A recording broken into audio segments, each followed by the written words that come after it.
So we're taking advantage of our beachside park up. We've gone for a little swim today, Holly included. And we also got great views of the mountains behind me. How do you feel now? Refreshed. It's just so hot outside, so we had to jump in. It's about 28-30 degrees today, and it's like a little bit cloudy, but it's just so humid and hot, and we were about to die in the van. So parked up by the beach, why not head in for a swim? There are people here playing with the ball. Not a lot of people are swimming though. Not a lot, yeah, because it's still cold, right? We're the only ones fully swimming. The only crazy ones, I think. So this is the beach that we're at. It's pretty nice here. It's called Sibari. This whole area here, there's a few different park ups. And as you can see, this place, although it's just by the beach, it's covered with trees. And it's a popular site for other campers. In fact, there's a lovely Italian family here. They just told us there's water here. So we were able to have a shower outside. We need to use the internet, and it's a really, really bad signal here. It's okay for downloading, but to upload something, it's going to take forever. So, although this is a perfect spot and we're in the shade, we've decided to leave. I just got off the block now and the kids came running, so cute, to come and give me the block. I don't know if he thought I forgot it or something, but yeah, they're really cute, the kids here. Bye, ciao! Grazie! We've come into the national park here in the region. It's called Alta Mura. There's so many cool national parks here in Italy. They're not really well known worldwide, but as you can see, we're surrounded with trees everywhere. And there's so many of these spots that there's enough room for everyone. In fact, as we were driving through, there were some parking lots with campers and cars, and here some guys on a motorbike as well. And we've just continued all the way through this narrow road, and we found this park up here, which is quite nice, just on our own. And able to unwind in nature, listen to the birds and just chill out. There's no one here at all. Just me and Charlene and Holly.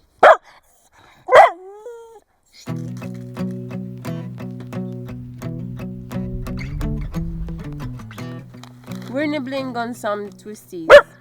They're really tasty. And for those that are not from Malta, what is twisties?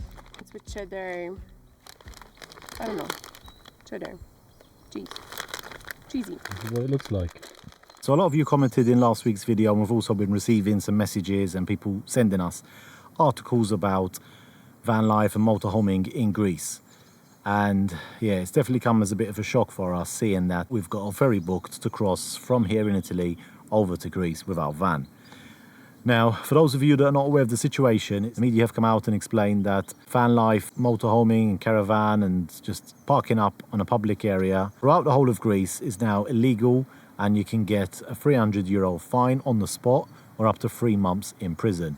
Now, we haven't really seen any instances of the latter yet. That's very scary. But we have seen online that a few people have got the fine already.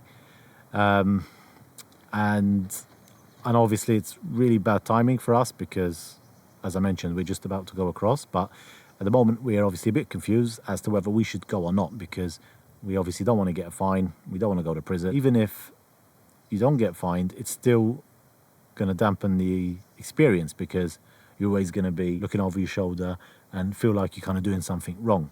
The way we do things, obviously, you know us, like today we're in what you'd call maybe a wild camping spot. And that's how we like to do it, really. First of all, because it's too expensive to stay in a campsite every single night, seeing that most of them cost between 20 to 50, 60 euros, depending on what country you're in. And as well as that, these type of parking spots offer something completely different to what campsites do. Campsites give you services, maybe give you vicinity to a city, whereas places like this give you a real opportunity to enjoy nature. And the way we see it is that we try and leave the place better than we found it. And yeah, it's normally just common sense, to be honest. I know there are some other countries like the UK, Czech Republic, the Netherlands, that kind of have a similar stance on wild camping. But yeah, we haven't, even like Switzerland as well. We haven't spent too much time in those countries, just a few weeks max, because it does get difficult to find spots. And saying that, we've only ever received one fine. So we've been on the road for 4 years now, and we only got one fine, and that was for parking up in Austria for a couple of hours. And as I mentioned, the timing is really bad. Things like this, after a few weeks or months, you normally get a bit more clarity about what's going on, and sometimes harsh decisions like this are sometimes even revised a bit. Yeah, we're a bit confused now whether, one, we should go, or even if we do go, how much time we should spend there, and whether we should even try and head south. Like our plan was to cross over to Greece, to Igoumenitsa, and then from there just drive south along the coastline.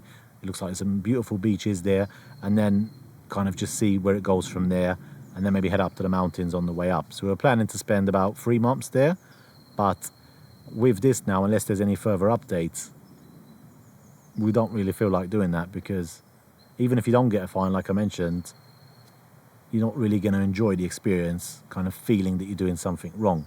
And it's a bit confusing as well, because even some more articles came out yesterday saying that this is for 24 hours. So it's like you can only get fined if you're there for longer than 24 hours.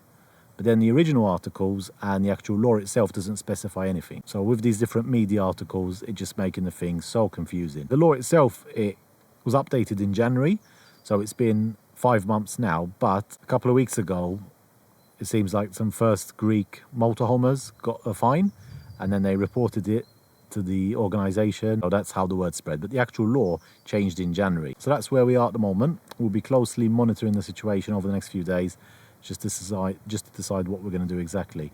But if any of you have any more information on this, or maybe anyone from Greece, if you'd like to shed some light on it, please do drop us a comment, let us know. Maybe it can help our decision making as to whether we should go to Greece or not. Part of me feels like we just shouldn't go there at all, or else just cross over and spend only a few days there and go to one of the neighbouring countries instead.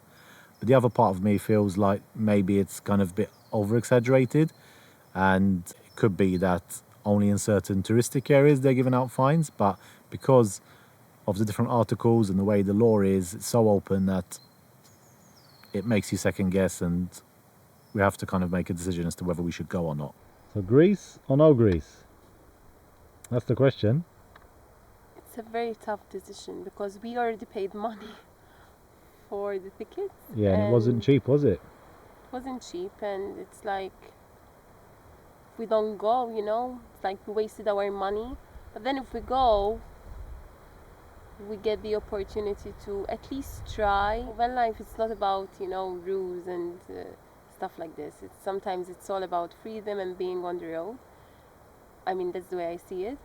But of course, you have to always respect the rules of each country, and also stay low-key, which is something that we always do. We never leave awnings outside, we never leave a barbecue or stuff like that. So we just go there and sleep, usually.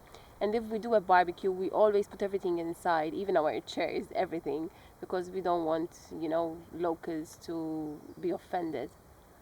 But in Greece, it's a bit different. So we don't know what we're gonna do. We really don't know what we're gonna do. It's famous by the coast, of course. I mean, I know kind of why they're doing this, because it's very touristic, and apart from motorhomes, they get the international tourists.